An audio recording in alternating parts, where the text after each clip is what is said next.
आपण पाहत आहात प्रेस मीडिया न्यूज.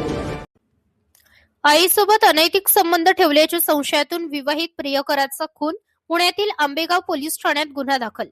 पुणे शहरातील आंबेगाव परिसरातून एक धक्कादायक घटना समोर आली आहे.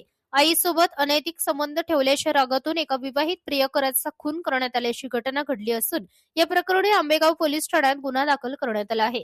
मिळालेल्या माहितीनुसार मृत दीपक क्षीरसागर याचे एका विवाहित महिलेसोबत अनैतिक संबंध होते. या संबंधांना महिलेच्या मुलाचा आणि कुटुंबियांचा तीव्र विरोध होता. याच कारणावरून झालेल्या वादातून महिलेच्या मुलाने आपल्या साथीदारासह दीपक क्षीरसागर याच्यावर धारदार शस्त्राने हल्ला केला. या हल्ल्यात दीपकचा मृत्यू झाला. या प्रकरणी सिद्धार्थ हाडुरे आणि अनिकेत हाडुरे या दोघांना पोलिसांनी ताब्यात घेतले असून त्यांच्यावर गुन्हा दाखल करण्यात आला आहे. घटनेची माहिती मिळताच आंबेगाव पोलीस ठाण्याचे वरिष्ठ पोलीस निरीक्षक शरद जिने यांनी घटनास्थळी भेट देत तपास सुरू केलाय. प्राथमिक तपासात अनैतिक संबंधातून हा खून झाल्याचे समोर आले असून पोलीस पुढील तपास करीत आहेत.